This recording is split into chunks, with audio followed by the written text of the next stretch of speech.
Más allá de la innovación.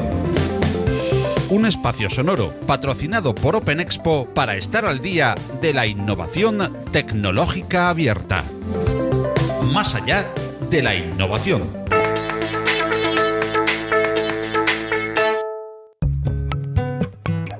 Como es habitual, en Más allá de la innovación, compartimos con nuestros oyentes algunos de los contenidos que nuestro patrocinador Open Expo Europe nos sirve en otros de sus numerosos formatos. Acercamos así, en versión podcast, contenidos para aquellos y aquellas que os resulte más versátil este medio. Con ello, convertimos hoy en podcast una interesantísima mesa redonda bajo el título Ciberseguridad, amenazas, hackers y sociedad, que tuvo lugar online el pasado mes de febrero. En ella tendremos un enriquecedor debate con cuestiones como ¿están preparadas las nuevas generaciones a vivir en un mundo hiperconectado con ataques como el ciberacoso o la sextorsión? ¿Qué conocemos realmente sobre los hackers? ¿Son como nos lo pintan en la ficción? ¿Qué papel juegan los cuerpos de seguridad del Estado en la lucha contra el cibercrimen? Todo ello con tres referentes en la materia, como son Pablo F. Iglesias, J.M. Ferri y Alejandro Corletti. Moderan la mesa redonda nuestras compañeras Beatriz Cerrolaza y Andrea Andrade, con las que os dejamos. Hola, buenas tardes a todos. Soy Andrea Andrade de Open Expo Europe y hoy estamos aquí en la mesa redonda Ciberseguridad, Hackers y Sociedad.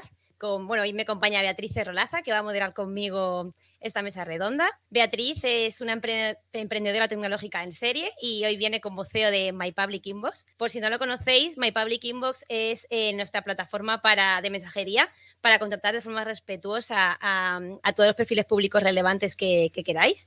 Y nada, buenas tardes, Beatriz, bienvenida. Muchas gracias por estar aquí con nosotros hoy. Buenas tardes, Andrea, un placer. Muchas gracias por la invitación, estoy encantada. Y nada, saludar a toda la audiencia y un pequeño recordatorio. Si cualquiera de los que estéis ahora asistiendo a la mesa redonda, en cualquier momento podéis contactar con los tres ponentes que van a participar hoy en My Public Inbox. Tenéis sus perfiles en los comentarios. Podéis también visitar la web y encontraréis perfiles relevantes de todas las áreas y de vuestro interés segurísimo. Además, está activa una promoción gracias a ESET, gracias a la cual simplemente registrándoos y siguiendo las instrucciones podéis conseguir 100 tiempos gratis para contactar con perfiles públicos. Y vamos a empezar ya con nuestro primer ponente. Es Alejandro Corletti, exmilitar del Ejército Argentino, doctor en Ingeniería Informática, tiene además un MBA, es autor de varios libros sobre ciberseguridad, profesor universitario, docente de un máster y exponente habitual en conferencias de ciberseguridad. Y es además director de la empresa Darfe Learning and Consulting. Bienvenido, Alejandro. Hola, gracias Beatriz, gracias Andrea. Gracias por invitarme a estar con vosotras. Bienvenido, Alejandro. Y ahora presentamos al segundo invitado, que es Pablo F. Iglesias, hacker, fundador de la consultora de presencia digital y reputación online y fundador también de Cyberbrainers. Bienvenido, Pablo. Pablo también es experto. Bienvenido, perdón.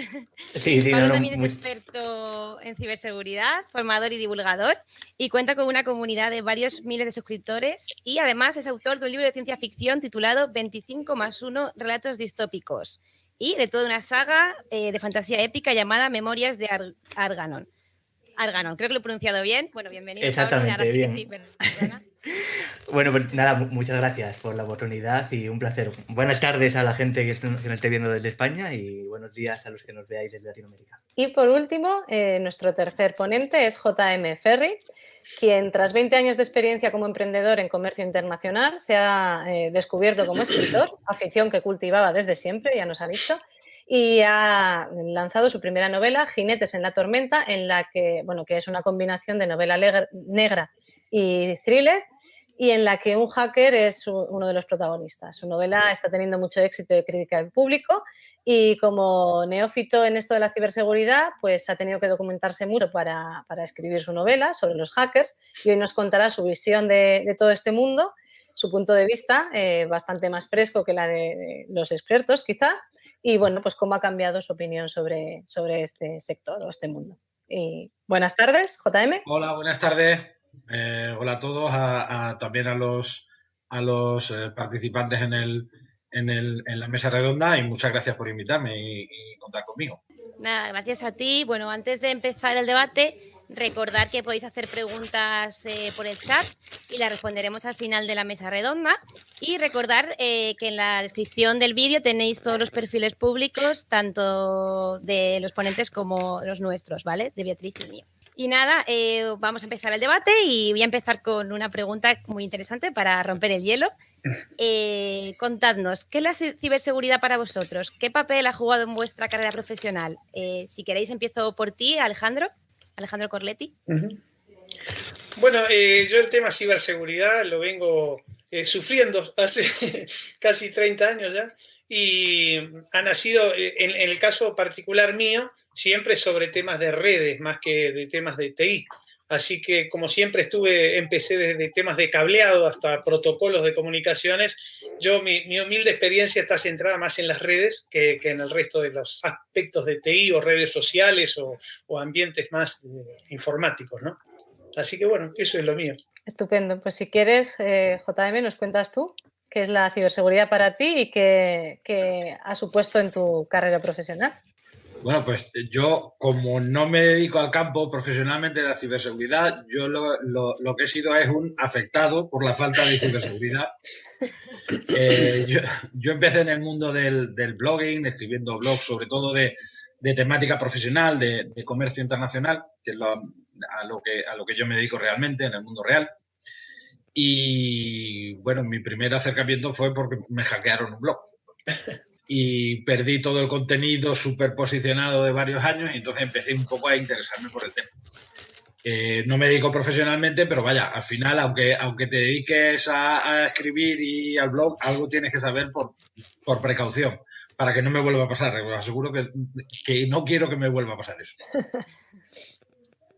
Muy bien, Pablo. Bueno, pues me estoy fijando que los tres llegamos casi de pura casualidad, ¿no? Al mundo de la ciberseguridad. En mi caso, yo siempre lo cuento, ¿no? Que llegué, pues eso, de casualidad por querer jugar a videojuegos y no tener el dinero para comprarlos. Entonces, empecé desde el lado malo, intentando ver cómo conseguía acceder a ese contenido y bueno, me enganchó mucho, empecé a participar mucho en eventos que se hacían y poco a poco, pues fijaros, al final ha acabado siendo mi modo de vida. Vale, muy bien. Pues ahora, si os parece, a mí me interesa mucho, después de conocer la faceta de escritor de JM, cómo se ven los hackers o los expertos en ciberseguridad en la ficción, porque parece que hoy en día pues, no hay película que no tenga un hacker o una novela de éxito que no tenga un hacker, ¿no? Entonces, bueno, pues me gustaría saber, de los que sois más expertos, ¿qué opináis de la visión que se tiene en la ficción de este mundo o del mundo de la ciberseguridad y de los hackers? Y luego, JM, pues que nos cuentes si ha cambiado mucho tu opinión sobre este mundo después de documentarte para tu novela. A ver, ¿empiezo yo? Bueno. Vale, cuéntanos tú, sí. Bueno, a ver, para el que no está en el mundillo, desde luego la imagen del hacker es literariamente irresistible. Es decir, imaginar tener a un criminal metido en una habitación sin salir de ella y delinquiendo simplemente conectándose a Internet, o sea, la visión literaria es espectacular. Luego, en cuanto uno rasca un poco y se va documentando y va aprendiendo, a ver, no es todo tan malo, ¿no? Pero sí es verdad que literariamente ahora mismo es un personaje irresistible. Yo vengo sobre todo de leer la novela negra, me encanta la novela negra clásica, la del típico detective de gabardina, whisky y olor a tabaco. Y eso hoy en día, ese detective es alguien que se mueve por redes y que en lugar de visitar los bajos fondos, visita la deep web, la web oscura. Pero claro, cuando uno no conoce, es como cualquier cosa que no conocemos y nos da miedo. Cuando no lo comprendemos, pues nos parece un mundo oscuro y aparte. Y luego, pues según vas conociendo, realmente no te das cuenta que no es todo tan así. Vosotros, Alejandro, por ejemplo, ¿qué te parece a ti la imagen que se da en la ficción de un experto en ciberseguridad o de un experto en redes? A mí me gusta más la figura del hacker investigador que la del malo, ¿no? La verdad que yo creo que hay que marcar bien la diferencia hoy en día de toda esa gente que ha nacido estudiando, analizando temas de seguridad y el delincuente puro y duro, ¿no? Es más, hasta yo prefiero, me gusta mucho más que un hacker juegue conmigo en mi equipo y que sea del lado del bien, ¿no? Como los de Chema, del lado del mal. No, a pesar de que es un decir, por supuesto. Sí, sí. Pero creo que la figura del hacker es mucho más valiosa como investigador que como atacante, como malo, como delincuente, ¿no? Pero por supuesto, en la jerga general, tal cual dice JM, hoy uno escucha hacker y asusta, ¿no? Pero he visto muchísima gente preciosa que sabe un montonazo y que juega para el lado bueno, ¿no? Así que yo me quedo más con la imagen de glamour que tiene un hacker del lado del bien, ¿no? ¿Pablo? Bueno, yo prácticamente iba a defender lo mismo que acaba de defender a Alejandro. O sea, creo que tenemos que hacer muy bien la distinción entre lo que es un hacker y lo que es un cibercriminal.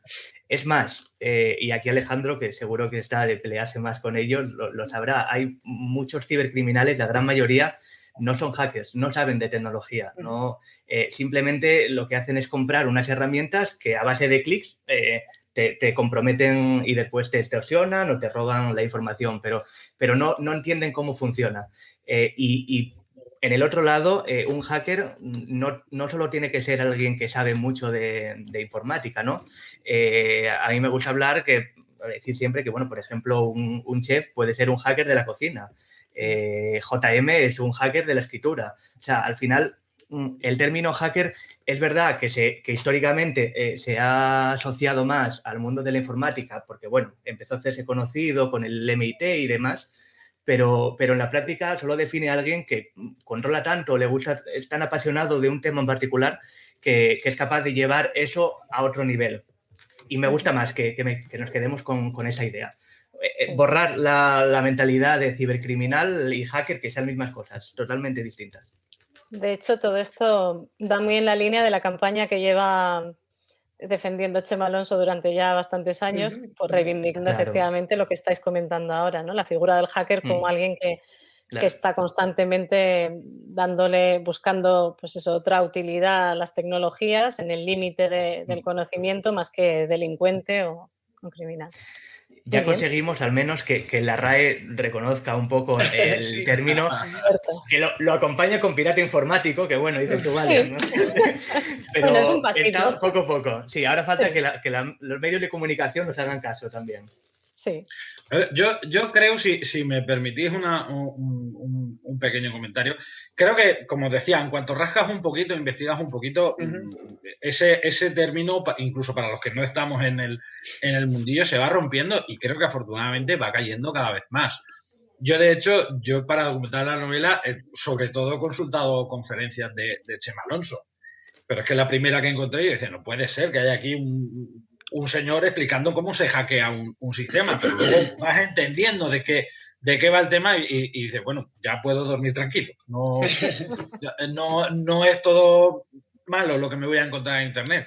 Y afortunadamente, cuanto más buscas, te das cuenta de que yo ahora lo veo en positivo. A lo mejor desde fuera se ve un poco más negativo. También os digo, igual que en las novelas está el hacker malo o el black hacker, que ya voy aprendiendo los términos, tenemos que tener una némesis, por lo tanto el protagonista, el chico bueno, ¿no? que decía Alejandro, el investigador, que es un poco el que lo tiene que comer. Al final se trata yo creo que hoy en día hemos adaptado el tablero de juego, como decía antes, pues de los bajos fondos o de cualquier otro escenario que puede ser en una batalla, en una saga de fantasía, al mundo virtual.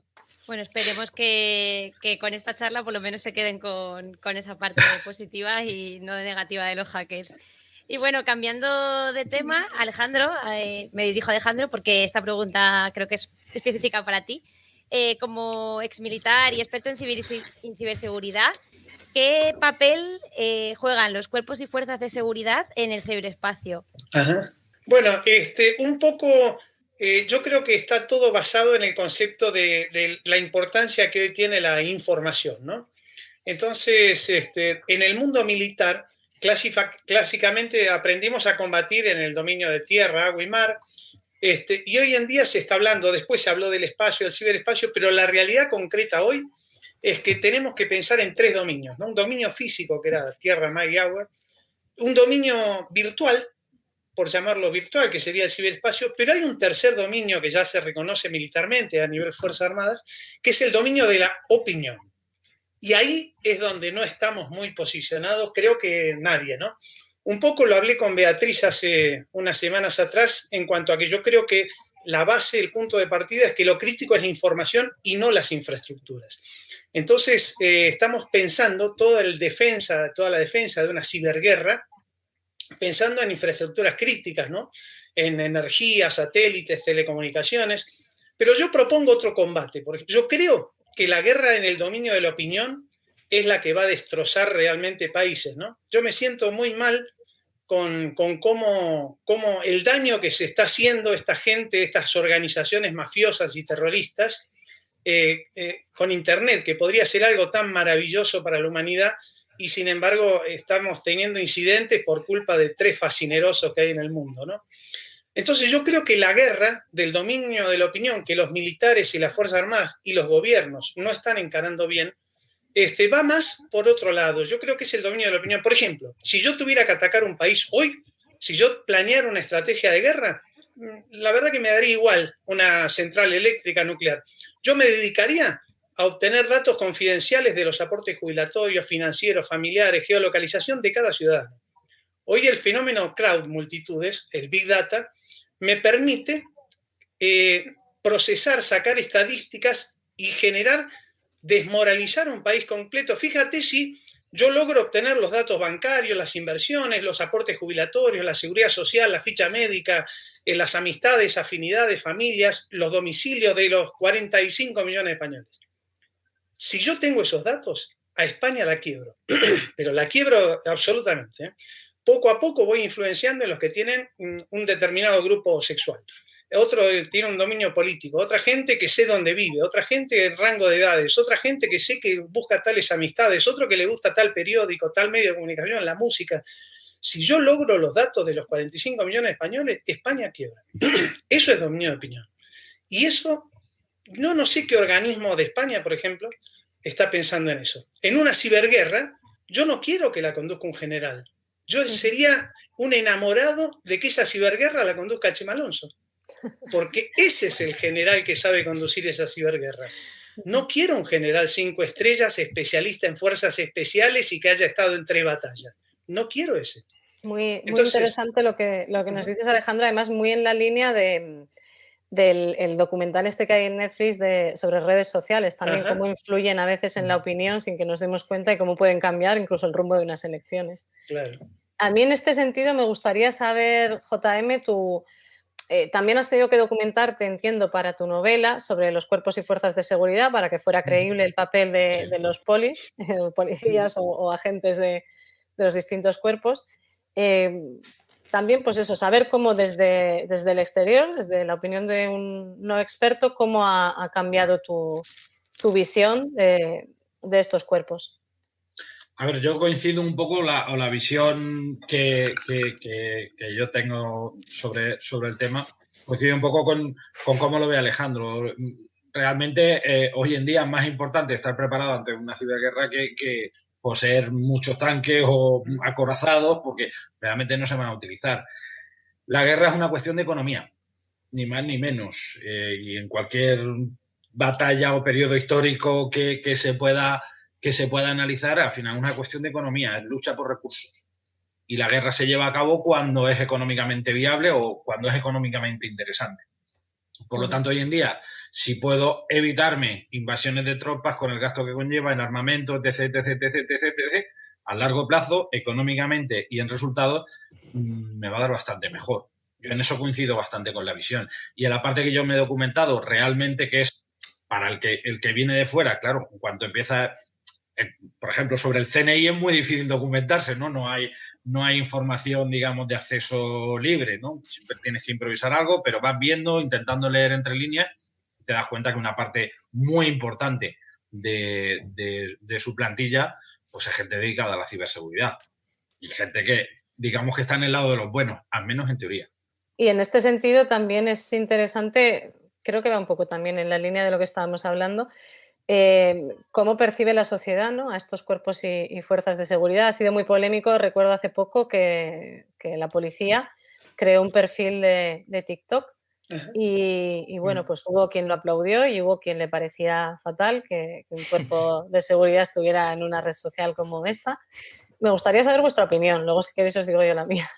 Bueno, No, Pablo, sí. Sí, Pablo, cuéntanos. Pablo, sí. No, a mí me parece totalmente lógico y bueno, lo decía Alejandro ahora mismo, o sea, tienen que estar, no es que no es una discusión de no deben estar, no, tendrían que estar porque precisamente hay que controlarlo. A mí sobre lo que estamos comentando ahora,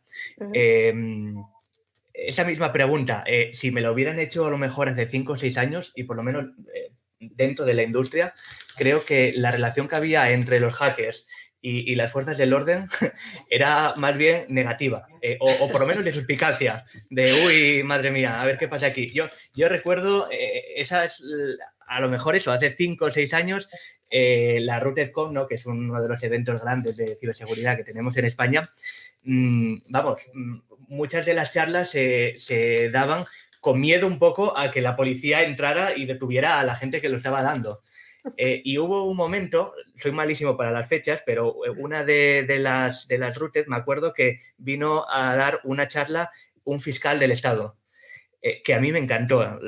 Y creo que además en esa misma hubo después una mesa redonda en la que también había, junto con gente de la industria, estaba pues bueno, un alto cargo de la Guardia Civil, de la policía y del ejército.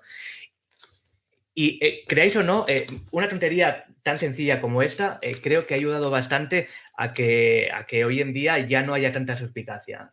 Ha habido situaciones un poco conflictivas. Hace unos años bueno, detuvieron a un investigador que se dedicaba precisamente a cazar pues pederastas en Internet y fue bastante movido porque, joder, decías, a ver, estamos ayudando a algo que yo creo que todos estamos de acuerdo que hay que hacer y se le penaliza, ¿no? Pero hoy en día la relación creo que es bastante buena, cada vez hay mayor relación además y hay mucha cooperación, exactamente.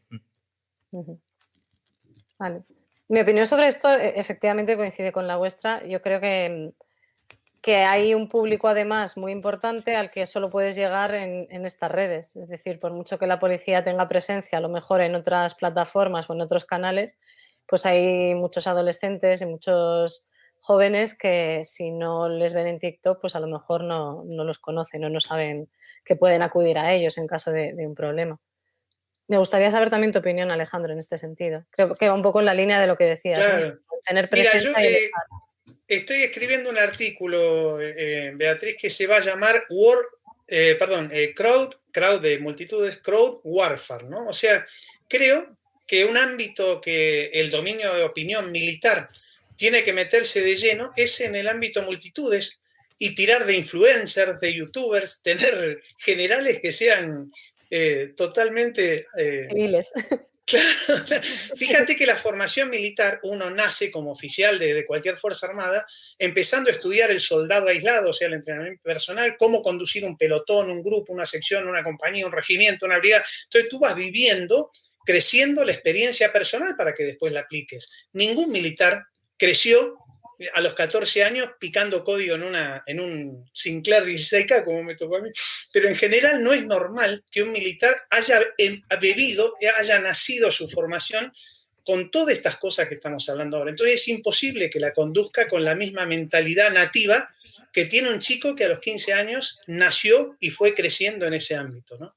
Entonces ese es el ámbito, es el influencer, es el que está ahora en Andorra, en España, en todos lados, y que maneja millones de opiniones y que está en capacidad de procesar Big Data, de usar inteligencia artificial, que es una mentalidad que un militar me parece difícil, no lo veo.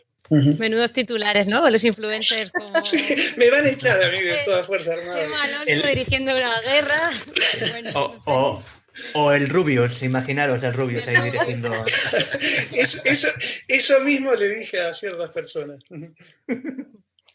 Bueno, y a mí... Pagaría por estar presente entre una reunión del Rubius y 3 generales. Juro que pagaría lo que no tengo para poder presenciarla.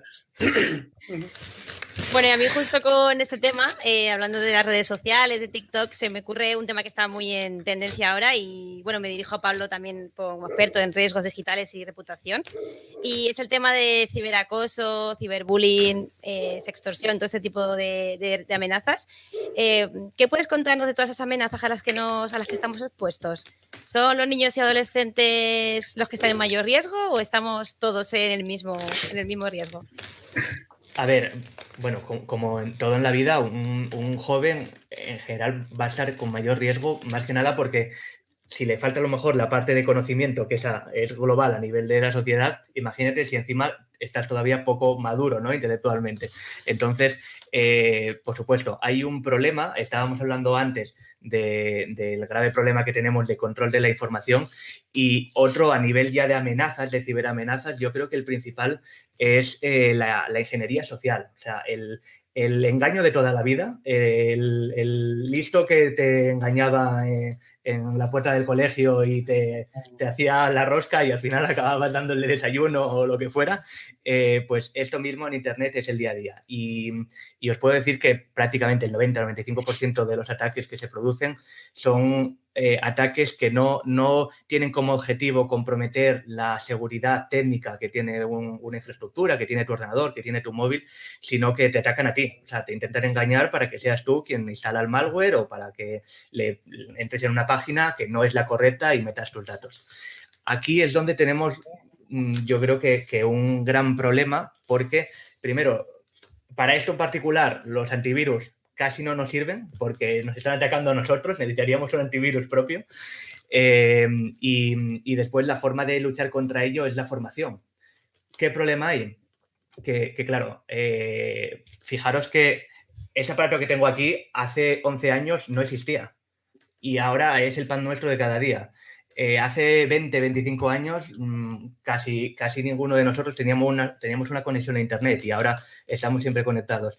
Es normal que los jóvenes no sepan utilizar las herramientas porque sus padres tampoco saben utilizar las herramientas y porque los profesores tampoco lo saben. Entonces, claro, esto es una rueda que se va retroalimentando. Tenemos que formar a los formadores para que los formadores sean capaces de formar a las nuevas generaciones. Pero, mientras tanto, la tecnología evoluciona, la forma de comunicarse evoluciona y esas generaciones que estamos en el medio, pues vamos creciendo con unas carencias que se hacen palpables en la situación que vivimos pues continuamente, ¿no? En el día a día. Muy interesante. Muy interesante. Y tú, JM, que has hecho un poco ese recorrido y en tiempo récord de ser un ajeno a este mundo a documentarte para tu novela y que además estás recibiendo todo ese feedback de los lectores, ¿cómo ves tú la sociedad en el ciberespacio? ¿Estamos preparados? ¿Estamos muy desprotegidos ante estas amenazas? Además las has sufrido, es decir, tú te quedaste sin tu blog. Sí, bueno, pero a mí al final de cuentas, bueno, pues sí que me fastidió bastante, pero bueno, tampoco fue un gran trauma, ¿no? Pero el tema de ciberacoso, yo soy convencido en que, a ver, los que ya tenemos una cierta edad, somos adultos y no somos nativos digitales, o digamos que tenemos o tiramos un poco de sentido común, ¿no? O sea, te entras según qué información o según qué peticiones a través del teléfono y dices, esto no es verdad. El problema es que un nativo digital está acostumbrado a tener ese aparatito en la mano, que es más potente que un portátil que te costaba 2.000 euros hace 15 años. Al estar en fase de formación o no tener la madurez suficiente, hay que ver si es capaz de medir. A nosotros, yo me acuerdo, nuestros padres nos decían que era una leyenda urbana, pero que iban al colegio a dar droga en la puerta. Yo nunca lo vi, pero era lo que se decía. Y bueno, pues el truco no pasaba o el engaño o el miedo no pasaba de la puerta del colegio. Hoy en día con un smartphone estás conectado a cualquier parte del mundo. Y hay mucha gente capaz, algunas personas, capaz de engañar a una persona manipulable, porque queramos o no, con 12, 14 años, una persona todavía no tiene un juicio todavía como para no ser totalmente manipulable. ¿Qué pasa? Los que estamos en el medio, efectivamente, Pablo, los que estamos en el medio, La tecnología avanza muy, muy rápido. A saber, dentro de 10 años, yo soy padre, cuando mi hija tenga 15 años, dentro de 10 años, a saber cómo funciona la tecnología. Y si hoy en día yo ya me siento desfasado, pues veremos a ver dentro de 10 años. Coincido en que tiene que ser un tema de formación totalmente. Claro, yo lo veo con preocupación como padre. Al final, si aplicas el sentido común, entiendo, pues como en todo, pues oye, yo hay un concepto que entendí hace muchos años, que sea no dedicarme al mundo o a este mundillo, que es que si el producto es gratis, o sea, si algo es gratis, el producto eres tú. Y creo que eso sabemos entenderlo, pero una generación en la que se ha criado o que ha nacido con muchos programas gratis, con juegos gratis, con todo gratis, pues seguramente es difícil que sepa, si no lo sabemos encaminar o no lo sabemos de alguna forma orientar, pues es difícil que pueda tomar decisiones propias de forma más o menos segura. JM, una cosa, si me permitís responder. Hablabas del sentido común, de la importancia que tiene, y por supuesto, pero también es que, como dicen, ¿no? El sentido común es el menos común de los sentidos. Y yo tengo un artículo de hace años ya publicado en el blog en el que le sigo la cosa a un cibercriminal que se hace pasar por una capitana del ejército de Estados Unidos que se enamoró de mí por mi correo, porque tengo un correo muy bonito, y le seguí el rollo. Es un artículo que gustó mucho porque era en tono de broma. Pero ese artículo tiene como 400 o 500 comentarios de gente que de verdad cayeron en la trampa y les han pasado dinero y, bueno, han sido estafados porque se enamoraron de verdad de una persona que les escribía. O sea que no es solo problema de los jóvenes. Hay muchos adultos que lamentablemente te pasa y es difícil controlar esto. Sí. Y yo quería comentar, solo un matiz. Creo que esto enlaza muy bien el planteamiento que ha hecho Pablo con el que hacía al principio Alejandro, refiriéndose a los cuerpos y fuerzas de seguridad y a su reflexión sobre que lo importante no son las infraestructuras sino la información, y es un poco en otro terreno lo que está comentando Pablo, ¿no? Es verdad que la mayoría de los ataques no van a destruir tu terminal o a destruir tu computadora o tu portátil, sino a hacerse con esa información para luego poder...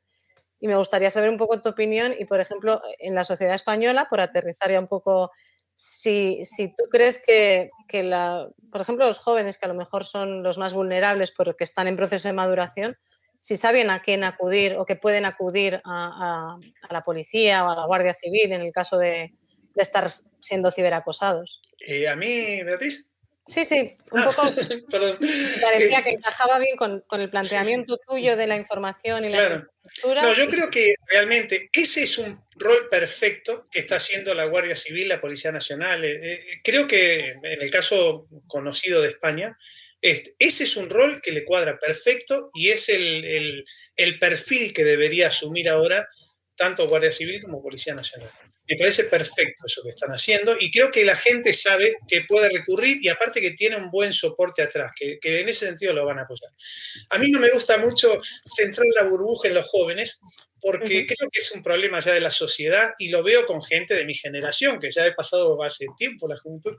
Creo que el factor clave aquí es la pérdida de sentido de la privacidad. Es decir, yo creo que la sociedad está regalando absolutamente por tener una aplicación gratis, por tener más vista en las redes sociales, por N cantidad de factores, está regalando absolutamente sus datos personales y no es consciente del poder informático que hay ahora para explotar esos datos personales. Es decir, cuando yo subí una foto es un fenómeno irreversible. Eso, por más que quiera desterrarlo de la red, no puedo. Ese dato ya lo han capturado y me lo están relacionando con el teléfono, con la foto, con la cita previa que tuve, con la reunión que di, la charla, mi correo. O sea, cada dato privado que uno sube a la red es irreversible y está regalando ese dominio de la opinión que estoy hablando desde el principio, ¿no? Y eso no es cuestión de juventud, ¿eh? Hay gente más vieja que yo que todavía es feliz e inclusive peor, porque por lo menos los jóvenes saben lo que están subiendo, en cambio gente de mi edad no tiene la menor idea de lo que es mandarle el WhatsApp a la amiga cuando está de viaje en las Bahamas. Entonces, ese tipo de cosas son datos personales y sobre todo privados, que aunque parezcan que no lo son, sí lo son. Y está la capacidad de procesamiento que estamos regalando, ese proceso de que el día de mañana me van a tener fichado perfectamente de quién soy, quiénes son mis amigos, cuál es mi preferencia, mis datos sociales de salud, financieros, cuánto gané, cuánto perdí. Y una vez que lo tengo así, te tengo atado. Fíjate, a cualquiera de vosotros, no, a mí, a cualquiera, ¿no? Si en estos momentos nos pusiéramos a profundizar en la información, quedaría aferrada a muchos tipos de chantaje, de extorsión, de imagen, de cambios, de poder gobernar la opinión del entorno que me rodea. Yo creo que la privacidad es el peor pecado que está cometiendo la sociedad actual. Perdón, me enrollé mucho. No, estaba pensando que el hecho, estoy de acuerdo, pero quizá el hecho de que sea algo generalizado, es decir, hoy en día el raro es el que no tiene un perfil en Facebook, ¿no? O el que no tiene perfil en... Quiero decir, yo incluso he llegado a oír, yo recuerdo cuando empezó todo esto, que sí que comentaba con amigos, pues eso, cómo los más jóvenes pues exponían todo, su noche de juerga sin ningún tipo de pudor, y algún comentario iba en esa línea, bueno, es que como lo hacen todos, pues no es algo tan raro y no les va a penalizar. E incluso ahora he oído recientemente lo contrario, ¿no? Que en una entrevista de trabajo, si no tienes perfil en algún sitio que puedan chequear, como que no inspiras confianza. No sé qué pensáis de todo esto. A ver, yo hice una vez un experimento porque, claro, llega un punto que cuando usas WhatsApp hasta para trabajar, o sea, tu ritmo de trabajo aumenta muchísimo porque el cliente te manda un WhatsApp y espera que le dé respuesta en el momento sobre una consulta que puede llevar su tiempo y tal. Entonces yo tuve una temporada que dije, se acabó, y desinstalé WhatsApp. Bueno, no os podéis imaginar cómo se pusieron los clientes, pero sobre todo que yo era el raro de mi familia, de mi grupo, porque no tenía WhatsApp. Oye, si hoy en día, mira, me quieren mandar algo, hoy en día los SMS son gratuitos, me lo quieren mandar, nada, aguanté un mes, totalmente comunicado. No tengo Facebook y, por lo tanto, solo me felicita mi cumpleaños mi familia. O amigos muy cercanos, pero no tengo cadenas de gente felicitándome el cumpleaños porque yo tengo una página de Facebook que utilizo a nivel profesional, pero no lo utilizo a nivel personal. Entonces, sí que es verdad que a veces te sientes un poco el raro. Y ahí siento volver hacia el tema de los jóvenes, pero yo me pongo en la piel de alguien de 17 años y quiera o no tiene que estar, porque si no pierde su vida social, ni más ni menos. Entonces creo que en ese sentido sí que ese apartado, las redes sociales yo creo que per se no tienen por qué ser malas, pero yo sí que vuelvo al concepto que os decía antes, que un día aprendí muy bien. Si algo es gratis, el producto eres tú. Yo recuerdo estar haciendo un análisis de startups, estoy hablando hace 12, 13 años, cuando estaban saliendo todas las grandes empresas de redes sociales, todo lo que estaba apareciendo en Silicon Valley, y yo, inocente de mí, pensaba, bueno, ¿cómo pueden estar levantando 50, 100 millones de dólares en capital riesgo si no hay expectativa de obtener beneficios en 15 años? Y ya cuando valoras y analizas, es que lo que vale dinero son los datos. No las vendas, no. Es la información que manejan esas compañías es lo que realmente vale dinero, no la compañía en sí, sino los datos de sus usuarios. Y encima se los estamos dando nosotros y se lo estamos proporcionando todo. Efectivamente, Alejandro, se lo damos y ya no es nuestro. Esa información ya no es nuestra. Pensar de todas formas en el... Vale. Perdón, sí, yo antes de continuar con vuestras, con las opiniones, me gustaría recordar al público que pueden hacer preguntas por el chat y que las responderemos al final de la mesa redonda. Simplemente eso era un recordatorio. Te dejo, Pablo. No, que os quería decir que pensar también en el riesgo reputacional de no estar ahí. O sea, en lo que llamamos la identidad digital hay como dos grandes patas, ¿no? Está la presencia digital y la reputación online. La presencia digital es lo que nosotros controlamos. Y lo bueno que tienen las redes sociales es que es una forma sencilla de generar presencia digital. Lo cómodo, claro, sería decir, no, todos tenemos que tener una página web y tenemos que, etcétera, etcétera, pero eso cuesta mucho. Pero tener un perfil de Facebook, utilizarlo de vez en cuando, ya está, no hace falta que lo utilicéis a diario, te va a ayudar el día de mañana, si pasa algo a nivel reputacional, que cuando pasa algo a nivel reputacional suele ser negativo.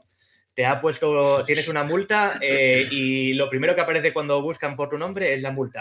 O has tenido un problema con una operadora de telecomunicaciones que te ha cobrado más en una factura, tú te has negado a pagar, te han dado la razón, ¿no? Es verdad, no tenía que pagar tanto, pero te metemos en una lista de morosos y es lo primero que ven de ti. Entonces, con una buena presencia digital lo que haces es minimizar el riesgo de que esos contenidos dañinos pues aparezcan los primeros y sea lo que te pueda afectar, como decía, en un trabajo o en la vida, en el día a día. Muy interesante ese enfoque, yo no lo había pensado así, sí. Es que, te puedo asegurar, o sea, en la consultora nos llega cada caso y gente que le destruyen totalmente la vida, ¿eh? O sea, problemas ya graves. Se le autodestruyen. O también, claro. Sí, pero bueno. O sea, cuando tú vas a contratar a alguien y la foto de Facebook es tomando cerveza y borracho. Tal cual. No es Se autodestruye. Claro, es el mal uso. Al final, claro, las herramientas digitales son increíbles. O sea, pensar... En el mundillo siempre hablamos de Facebook como el gran enemigo, ¿no? Porque es verdad que la política que tiene de Facebook a nivel de uso de datos es demencial. O sea, esto nos parece imposible que esto pueda seguir siendo legal. Pero es verdad que Facebook ha democratizado el acceso a lo que llamamos la sociabilidad digital, ¿no? Que de repente podemos estar en contacto millones de personas que en la vida nos íbamos a conocer porque vivimos en la otra parte del mundo. O sea, hay cosas que sin duda han ido mejor, lo que pasa que después el mal uso o el desconocimiento hacen que acabe teniendo también fines negativos. Sí, y un poco también lo que dices, ¿no, Pablo? Incluso aunque tengas la foto de perfil con unas cervezas, si bien el perfil entero puedes demostrar, por así decir, que eres una persona normal, ¿no? Claro, claro. No, yo creo que como todo en la vida, ¿no? Es una cuestión de ser coherente con el uso que haces de las cosas que la tecnología te da. Si eres coherente, prudente en tu uso y lo orientas a tu actividad profesional y a tu desempeño laboral y a que te haga mejor tu calidad de vida, me parece perfecto. Uh-huh. Cuando no aplicas coherencia en tecnología o en cualquier otro ámbito, las cosas salen mal, ¿no? Exacto. Bueno, y así entonces la pregunta ¿es la sociedad consciente de estas amenazas? Sí, un no, más para dejar claro la conclusión a esa pregunta. Yo creo sinceramente. No, yo iba a decir claramente que no. O sea, y además tú lo vives, ¿no? Te dedicas a ello. Claro. Y es que lo vemos a diario y también se ve, no hace falta trabajar en el sector. O sea, situaciones, yo qué sé, el auge de los populismos. O sea, hay cosas que estamos viviendo que parecen demenciales y todas vienen propiciadas por eso, por un mal uso, por no entender que al final una herramienta como puede ser Facebook o Twitter tiene su propia línea editorial, igual que tiene un periódico. Y tú antes cuando comprabas X periódico sabías que lo comprabas porque, bueno, te iba a contar las cosas de una forma que más o menos entraba dentro de tu ideología. Pero con las redes sociales, como parece que son neutrales, que tú ves todo lo que dice la gente, pues no, cuando es todo lo contrario. O sea, al final una red social no tiene el objetivo de informarte, tiene el objetivo de entretenerte, de que estés cómodo en la red social para que pases más tiempo allí, para que puedas sacar más datos, para que puedas vendérselos a los anunciantes. Por tanto, hay que ser consciente de eso, de que lo que tú estás viendo no es lo que opina la sociedad, es lo que opinan tus 4 amigos que opinan igual que tú y que Facebook o la herramienta que sea sabe que te tiene que mostrar porque eso te mola. Esto al final te acaba afectando, pues eso, lo que hablábamos, a nivel social, te acaba afectando a nivel de todo, de vida, y ya sin llegar a los casos graves de personas que hayan perdido su trabajo o demás por un mal uso. Yo creo sinceramente que es prácticamente imposible prever las consecuencias que puede haber.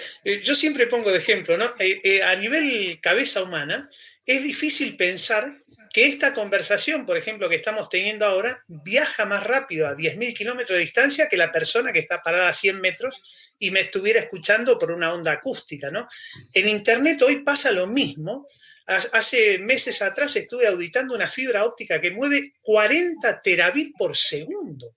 O sea, cuando estábamos en la facultad, cualquiera de nosotros, 1 tera era una biblioteca nacional completa digitalizada. Pues esta fibra mueve 40 teras por segundo. Ayer acabo de descubrir un servidor que estamos trabajando también que tiene almacenamiento de 1,7 petabytes. peta. O sea, es una cosa que ya no sé cómo hace para meter 1,7 petabytes. Pues eso es la velocidad de procesamiento de todos esos miles de millones de fotos de WhatsApp, de mail, de comentarios, de SMS. Con esa velocidad están procesando nuestros datos. O sea que nuestra mente es imposible que imagine la cantidad de Big Data que se puede hacer con esos volúmenes de información por segundo. Entonces, yo creo que no estamos en capacidad de ser conscientes porque nos supera la velocidad. Ya nuestra cabeza no puede trabajar tan rápido. Es imposible pensar que me pueden relacionar el comentario que yo hice en WhatsApp con el que subió un chino o que escribió un tipo en Sudáfrica y que viajó hasta Argentina, y me relacionan esos 4 hechos en 1 milisegundo. Esas son cosas que son asombrosamente impensables hoy en día, ¿no? Los datos agregados, madre mía, sí. Qué peligro tiene. Claro, yo que parece que antes solo recalcaba la parte negativa, sí que creo que en redes sociales no hemos sido conscientes hasta ahora por el desarrollo tan rápido de la tecnología, pero creo que poco a poco nos vamos haciendo conscientes de que no todo lo que se ve es verdad, de que no hay por qué compartirlo todo y de que poco a poco vamos aprendiendo, y creo que ahí está la labor que se va haciendo, que cuesta, pero que poco a poco va siendo más conocida, pues a través de medios y a través de los propios cuerpos de seguridad, como bien poníais los ejemplos antes. A mí me llamó mucho la atención que estas 10 días, 15 días antes de estas Navidades, empecé a ver campañas de prevención del phishing en televisión, en canales generalistas, que yo nunca lo había visto. Entonces, por un lado te da a pensar, o es que se han disparado los delitos de estafas en Internet, o es que de verdad están proactivamente tomando medidas para evitar o para concienciarnos a todos de que nos pueden copiar una tienda online y borrarnos los datos. Yo creo que ya la gente empezamos a mirar el candadito a la hora de entrar a una tienda, que miramos los del pago seguro, que no subimos las cosas tan alegremente, que vamos poco a poco concienciándonos, digamos, poniéndonos un poco al día. No la vamos a pillar, porque no la vamos a pillar, pero siendo un poco más razonable en cuanto a la tecnología. Y yo creo que ya todos vamos conociendo casos, pues, de gente que le han suplantado la cuenta de Facebook, de gente que le han hecho alguna pillería, y creo que al final vamos entendiendo, aunque no vayamos al ritmo al que va la tecnología, pero vamos entendiendo que hay que tener cuidado y hay que tener precaución. Mira, justo lo que hablabas ahora del candadito, esto yo creo que tenemos mucha culpa a la gente del sector, porque históricamente hablábamos de que el candado, o sea, al lado de la URL, de la dirección donde pones, ese candado que en principio trae que la página es segura. Durante muchos años, la gente que nos dedicábamos a esto decíamos, tenéis que mirar el candadito, porque si está el candadito, la página es segura. Cuando realmente no es así. Y ahora vengo a desmitificar un tema, ¿no? Claro, o sea, ese candado lo único que marca es que la conexión entre ese servidor y tu dispositivo se hace de forma privada. O sea, tú estás compartiendo información de forma privada, pero puedes estar compartiendo información de forma privada con un cibercriminal. No tiene nada que ver. Lo que pasa es que ahí precisamente es uno de los ejemplos de cómo en su día, por simplificarlo, decíamos buscar el candadito, y si está el candadito prácticamente podemos decir que es seguro, y eso se ha quedado y lamentablemente ahora lo estamos sufriendo, que hay muchas campañas de phishing, muchos fraudes que utilizan páginas web con candadito puesto y son campañas de fraude igualmente. Sí, pero tú sabes que hace 5 años el candadito no lo miraba nadie. Que sí. Ahora por lo menos, aunque te la puedan hacer. Igual que antes la verificación en 2 pasos no la activaba nadie. Sí. Y ahora creo que cada vez está más generalizado. Bueno, ahora yo ahora utilizo Latch para seguridad en mis conexiones. O sea, que creo que vamos poco a poco evolucionando. Te digo, vamos detrás, ¿no? Pero creo que la gente vamos poco a poco entendiendo que Internet no es el jauja ni es todo gratis como nos habíamos acostumbrado. Yo recuerdo, pues, cuando salió Napster. Igual estoy hablando del Pleistoceno. Pero cuando salió Napster y luego apareció Emule y apareció Kazaa, y bueno, aquello era increíble. Y afortunadamente hoy en día todo eso está mucho más moderado y mucho más, creo que lo tenemos asumido, que no son cosas buenas. Ahora, si me ponéis una foto hablando de Napster, voy a pensar, pero no, este señor es del Jurásico, pero vamos, yo tenía 15 años, fue cuando yo empecé a ver todo el surgimiento de Internet. Y creo que vamos poco a poco pues comprendiendo que no todo puede ser gratis y que al final pues hay que tomar una serie de precauciones, porque está lo bueno, que hay mucho, que lo bueno hay mucho, pero también hay malo, aunque sea una pequeña parte. Pues estupendo. Ya ahora, enlazando con lo que acabas de decir, si os parece, hacemos una ronda final antes de pasar a las preguntas. Y a mí me gustaría que nos contarais cada uno de vosotros, así en formato píldora, pues lo que consideráis lo mejor de Internet, lo mejor para vosotros y el mayor riesgo. Así, titulares. Bueno, empiezo yo, si queréis. De lo mejor de Internet, lo que comentaba antes, ¿no? La democratización y el acceso a la información. Lo que tenemos en estos últimos 20 años no lo ha tenido la sociedad en la vida a nivel histórico. Y eso es algo increíble. La mayor amenaza, creo que por lo menos la que tenemos ahora en el siglo XXI, es la tergiversación del discurso, ¿no? Lo que estábamos hablando, el uso de las fake news y demás mecánicas que están sobre todo afectando mucho a lo que son principios democráticos de decisiones, de tomar decisiones políticas, económicas, y que estamos viendo que se reflejan al final en la calle. Bueno, por mi lado, para mí Internet es un fenómeno. Dicen que es la máquina creada por el ser humano más grande del mundo, porque es una máquina sola, es una única red sincronizada que une todo el mundo y que permite que nos conectemos desde un lugar a otro. O sea, que es una sola máquina, no son varias, ¿no? Yo creo que lo es. Como fenómeno me parece apasionante. Me encanta cómo se han roto fronteras. O sea, para mí todo lo que en estos momentos sea separación no tiene el menor sentido. La unión hace la fuerza, siempre ha sido así. Y para mí Internet es eso, es poder hablar con mi familia en Argentina las veces que quiera, verla en vídeo, poder compartir información, nutrirme de conocimientos que está desparramando gente que sabe en todo el mundo. O sea, el valor que tiene para mí es inmedible, ¿no?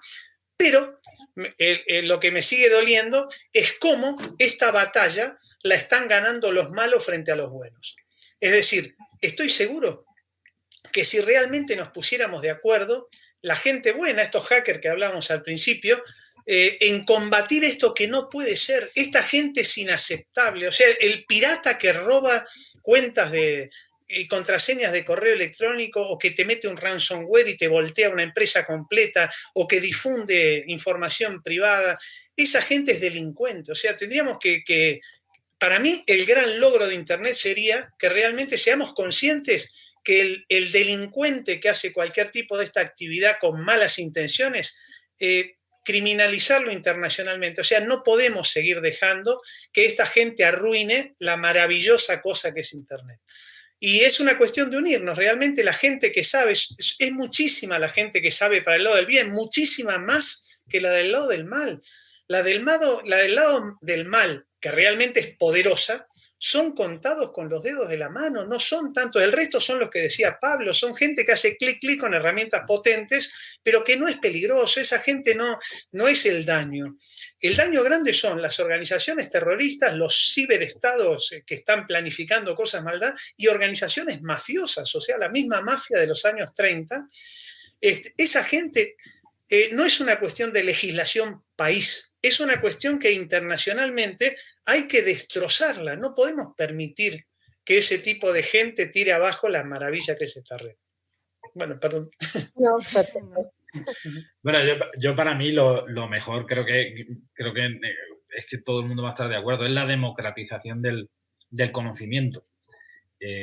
Hoy en día no hace falta tener una biblioteca completa ni muchísimas enciclopedias para entender rápidamente algo. No sé, estamos viendo una película y te suena la cara de ese actor y no sabes dónde salía. En segundos sabes su nombre y tienes toda su filmografía. O te hacen una referencia a un hecho histórico y antes tendrías que irte a una biblioteca a consultar. En segundos lo tienes todo. Eso creo que tiene un valor como no se había visto en la historia. Y la parte mala es que no creo que sea algo exclusivo de Internet, porque Internet no es algo ni bueno ni malo en sí, sino que es una herramienta y depende cómo la utilicemos. Y al final la parte mala de Internet pues, es la parte negativa de la condición humana, de las personas que están dispuestas a aprovecharse de otras personas, de quienes están dispuestos a manipular el poder a cualquier precio, de quienes están dispuestos a estafar a los demás o a abusar de los demás. O sea, no creo que sea ni mejor ni peor. Os decía, yo en mi novela quería trasladar los bajos fondos a la deep web. No es nada distinto. Lo único que se diferencia es la forma, pero no es mejor ni peor, es la condición humana la que convierte en algo en bueno o en malo. Muy interesante. Pues Andrea, no sé si tenemos preguntas. Tenemos 8 minutos, venga, pues vamos a por ellas. Tenemos preguntas, sí, a ver si nos las meten ahí tenemos la primera, de Diego Pinto. Ciberseguridad puede ser un freno en lo personal a las organizaciones, pues con temas de datos personales, robo de identidad, ciberacoso, ¿puede darse paranoia en estos aspectos? Uy, creo que la he leído un poco mal. Casi un poco así como de repente. Pero bueno, a ver, no sé si ahora cuando la leáis... Sí, bueno, a ver, paranoia hay como en todo en la vida, ¿no? Cuando hay algún problema, pues también es fácil caer en la paranoia y pensar que todo esto es el fin del mundo. No hay que llegar a esos extremos, es decir, hay que tener cuidado, hay que intentar informarte y saber cómo utilizar las herramientas, pero dentro de eso no hace falta ir más allá, ¿eh? Si quieres tomar una serie de medidas extras de seguridad, me parece correcto, pero de ahí a no utilizar tu móvil, no tener el ordenador, no tener nada, redes sociales, nada, no, porque al final te vas a cerrar también a la realidad de la sociedad que te ha tocado vivir. Si hubieras vivido en la Edad Media, pues podrías haber hecho eso, pero a día de hoy, como estabais comentando antes, una persona que no tenga una presencia digital mínima casi se está viendo como algo peligroso. Es como, hostia, esa persona, ¿qué oculta? Si no está por aquí, algo está ocultando. No traigo limpio. Claro. Y te puede causar más problemas precisamente eso que el estar. Utilizar las herramientas, pero utilizarlas con sentido común. Internet no es la barra del bar. Todo lo que digas en Internet puede ser utilizado en tu contra. Entonces, siempre pensar eso. Lo que vayáis a poner en Internet, incluso en un servicio de mensajería instantánea, como puede ser WhatsApp, que se supone que es cifrado de punto a punto y que solo lo va a leer la otra persona o la gente que esté en ese chat, pensar que eso lo podría ver vuestro peor enemigo. Y si no pasa nada, pues adelante, ponerlo. Pero si pasa algo, plantéatelo. Yo tuve una fase paranoica, ¿eh? Cuando estaba documentando la novela, claro, yo decía, no puede ser. Yo llegaba a casa, escondía el móvil en un cajón, todas las cámaras tapadas, todo fuera, todo quitado. Incluso hubo un momento que no quería hacerle ni fotos a mi hija. Y claro, luego caí en la cuenta, claro, que todo lo que estaba buscando yo era cibercrimen, solo estaba buscando solo me estaba informando la parte mala, ¿no? Y luego ya cuando empiezas a ver y lo naturalizas un poco, de hecho, yo casi todo lo que vi eran conferencias de Chema Alonso en los que naturaliza y dice, vale, sí, hay riesgo, pero bueno, es como ir por la calle y te pueden robar la cartera. Tampoco hay que volverse loco ni vamos por la calle con un candado puesto en la cartera, pero sí que es verdad que yo cuando empecé a ver, sí que me entró una paranoia importante. Y creo que eso también se relaciona en la forma en la que nos presentan las noticias. Si miramos cualquier telediario, cualquier periódico digital, normalmente nos destacan lo malo, no nos destacan lo bueno, pero porque lo que venden es lo malo. Si abriéramos entre todos un periódico de buenas noticias, no duraríamos ni un mes. La gente no entra a ver las buenas noticias. Es igual que el tema de reputación que decía Pablo, lo que más pesa es lo malo.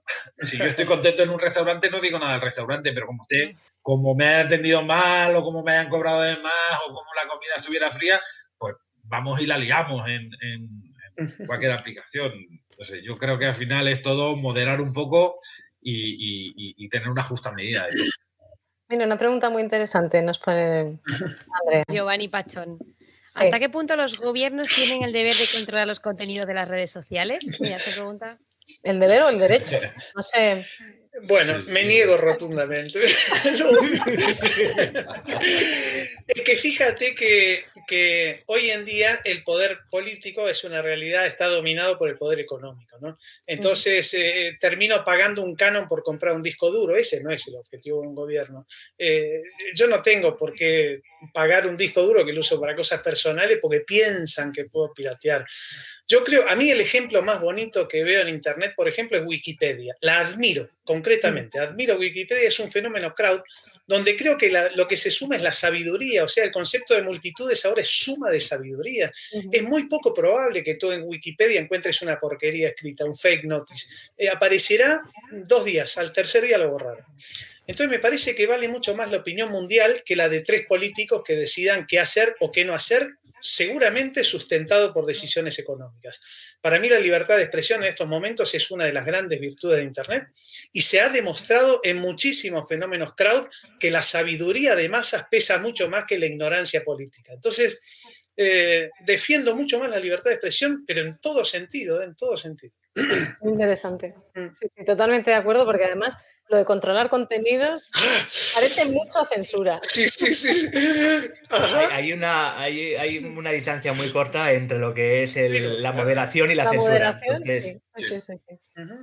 Es complicado. Además, se da la paradoja. A mí me encanta enfrentar contradicciones, en general, pero en la novela y cuando escribo también, enfrentar un poco las contradicciones que tenemos, ¿no? Porque, por un lado, creo que todos estamos de acuerdo que hay determinados contenidos que no pueden o no deberían aparecer, pero claro, ¿quién es el que decide qué es lo que aparece y qué es lo que no? Claro. Creo que eso es una pregunta muy interesante. Pero JM, ¿qué contenido no debería aparecer, crees tú, por ejemplo? Cuando es un delito, yo creo que es muy fácil. Imágenes de niños. Desaparecen. Eso es muy fácil. Mételo preso, o sea, que subió eso, claro. Sí, pero eso ya no llega un punto, pero como decía Pablo, al final hay temas que son evidentes y creo que el 99,9% de la población estaríamos de acuerdo. El problema, como decía Pablo, es en qué punto debemos moderar o debemos respetar la libertad de expresión. Absolutamente. Fíjate que la seguridad por oscuridad ahora, JM, es una cosa que se murió en la Segunda Guerra Mundial. O sea, el sistema Enigma, donde tú el código cifrado te lo guardabas tú, te lo rompieron los ingleses y te ganaron la guerra. O sea, no podemos hacer seguridad por ocultamiento. No puedes negar las cosas por ocultarlas y no dejarlas. Publica una noticia maliciosa, tendenciosa, fake news, y será la sabiduría popular la que se encargue o de no consumirla o de llegar a las fuentes en las cuales publicó esa noticia para meterlo preso, y si no, no darle importancia. Pero no puede ser un gobierno porque me das todos los elementos de juicio para decir, pucha, este gobierno porque apunta para allá, pero este que apunta...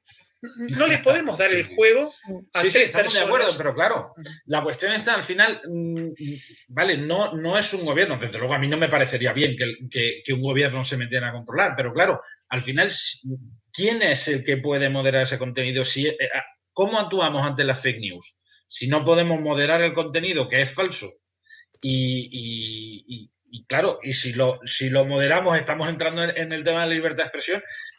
Digo, creo que no hay una respuesta correcta, es una paradoja y me encantan las contradicciones, como decía antes, y creo que es un debate interesante que seguramente con el tiempo y según vaya evolucionando irá madurando, como todo. Bueno, a ti que te gusta esto, JM, haz un análisis de cuántas fake news duraron en Wikipedia. Sí, pero bueno, pero igualmente, mira lo bien que funcionan las fake news en campañas políticas. Claro, entonces, que por un lado... Sí, pero yo creo que ahí no es tanto que un gobierno controle o regule contenidos, como que ciertos comportamientos claramente delictivos tengan una pena. Es decir, si un periodista, por conseguir el clickbait, pone un titular tendencioso o que no corresponde a la verdad, si eso luego tuviera una consecuencia, claro, yo creo que ahí sí que tenemos que... Pero Beatriz, caemos en lo que hablamos hace media hora. Sí. Ese es el rol de la Guardia Civil y la Policía Nacional, clarísimo. O sea... Sí, pero bueno, yo creo que hemos visto también en esta pandemia cómo, pues eso, la gente se queda con el titular y de repente te llegaban por WhatsApp, por Facebook, y dependiendo de qué rango de edad o de qué nivel de formación tuvieras, pues a la gente igual se le ha alarmado muchísimo y eso luego no tiene consecuencias. Tú consigues que den al enlace, de repente durante un día todo el mundo está hablando de que hay que tomar tal pastilla o que hay que, no me acuerdo qué era, había una cosa que había que hacer gárgaras con no sé qué. Cualquier tontería.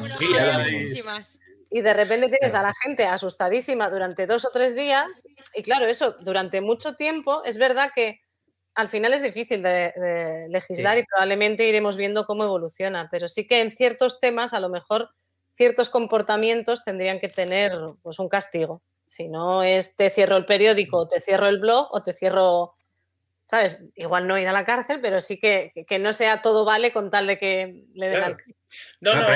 El problema es nombrar al árbitro. ¿Quién es ese árbitro? ¿Quién es ese juez? Que al final, como os digo, me encanta la contradicción y la condición humana, al final es lo que genera la gran mayoría de los problemas. ¿Cómo nombramos a ese árbitro? ¿Y quién controla a ese árbitro? ¿Y cómo el árbitro actúa, el juez actúa una vez cometido el delito, claro, no antes. O sea, no me prohíbas publicar lo que quieras. Publica tú lo que se te ocurra. Y luego una vez que lo has publicado, entra en juego la justicia, pero no antes. Claro, pero a la velocidad que nos movemos hoy, si yo soy afectado por una fake news o por una crisis de reputación y tengo que ir a denunciarlo a la justicia, ¿cuánto tiempo, suponiendo que consiga tener justicia, cuánto tiempo voy a tardar? Pero es otro tema, ese no es el tema que estamos hablando, sí, me parece perfecto. O sea, que funcione bien la justicia es otro cantar. No es este el tema, ¿eh? El tema es que tú publiques lo que quieras o no. Claro, sí. Fijaros, mira, hablando precisamente de esto, ayer publicaba un artículo que lo titulé "Si quieres información de valor, paga. Las mentiras te las doy gratis". Y yo creo que define muy bien la realidad que tenemos hoy en día. Es esto, al final son factores económicos. Mientras siga saliendo rentable generar basura informativa, se va a hacer por razones obvias, porque la gente quiere comer y va a crearlo. Y mientras encima no estemos acostumbrados a pagar por acceso a la información, pues más a mi favor. Pues muy interesante. No sé si... Bueno, sí, ya pasan de las 6. No sé, Andrea, ¿qué piensas? Si queréis que respondemos esta pregunta, porque es que había un montón. Y, perfecto, respondemos a esta y luego para el resto tenéis el contacto de todos. El buzón público, sí. Pues mira, esta de Santi Free, ¿creéis que si se propone a todos los niveles el país podría ser una potencia en ciberseguridad? Y siente curiosidad. A ver, Alejandro, por ejemplo. Yo hablo, prometo que 10 segundos. Creo que esa no es la pregunta. La pregunta es unir muchos países. O sea, el objetivo ya no es nacional. Una empresa como Cisco, que es potencia en seguridad, Fortinet, Juniper, son potencias, ya superan fronteras. Ya el tema no es una cuestión de fronteras para mí. Es la Unión Europea, es la Unión Americana, son grandes uniones que pueden combatir a grandes mafias, ¿no?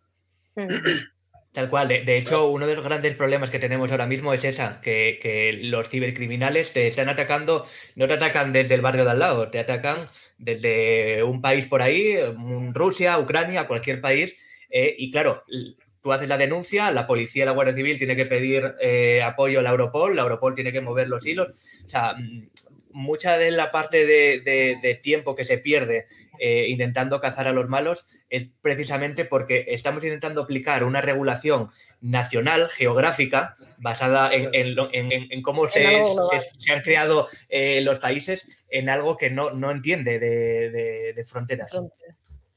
Pues muy interesante. Y con esta reflexión, si os parece, sobre lo global que es Internet, pues podemos ya, Andrea, ¿te parece? Sí, podemos terminar y nada, recordar al público que podéis contactar a los ponentes en su buzón público que tenéis en la descripción del vídeo. Y nada, daros las gracias a todos por estar aquí hoy con nosotros, que ha sido un verdadero placer. La verdad que creo que ha quedado una mesa redonda muy interesante. Y dar las gracias al público también por estar aquí con nosotros, que nos acompaña, claro. Pues muchas gracias, Andrea, que has estado a los mandos. Y genial. Nada, nos vemos en el próximo webinar. Y muchísimas gracias por estar aquí. Muchas gracias a los tres. Nada, gracias a vosotras. Gracias a vosotros y a los que han escuchado. Más allá de la innovación es un proyecto divulgativo en formato podcast patrocinado por OpenExpo. Suscríbete al podcast en Google Podcast, Apple Podcast, iVoox, Spreaker, Spotify, audios de YouTube o visítanos, óyenos y suscríbete al feed en nuestra web másalladelinnovación.com. Si te gustan los contenidos que te ofrecemos en Más allá de la innovación, comparte con todos nuestro podcast o apóyanos con tus likes y valoraciones, ayudándonos así a crecer y poder seguir trayendo cada semana más y mejores audios alrededor de la innovación tecnológica abierta.